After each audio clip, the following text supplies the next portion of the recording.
आज विशेष रूप से मेरा सौभाग्य है कि भाइयों के साथ मंच पर एक बहन बैठी है और रक्षाबंधन का दिन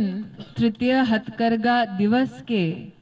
साथ मनाया जा रहा है पूरे दिन देश में। कहीं ना कहीं ये एक धागा है जो अगर किसी की कलाई पर बांध दो तो रक्षा का सूत्र बन जाता है,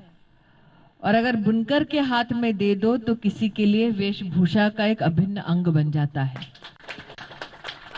आज मैंने स्वयं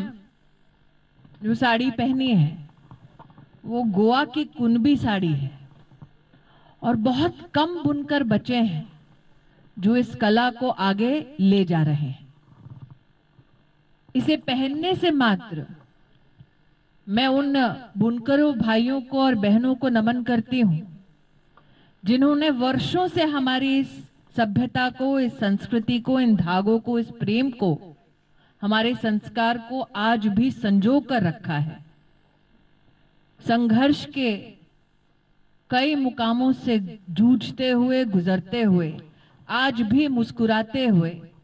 वो एक वस्त्र अर्पित करते हैं, और जब उस वस्त्र को कोई खरीदता है तो मोल मात्र उस पैसे का नहीं होता, बल्कि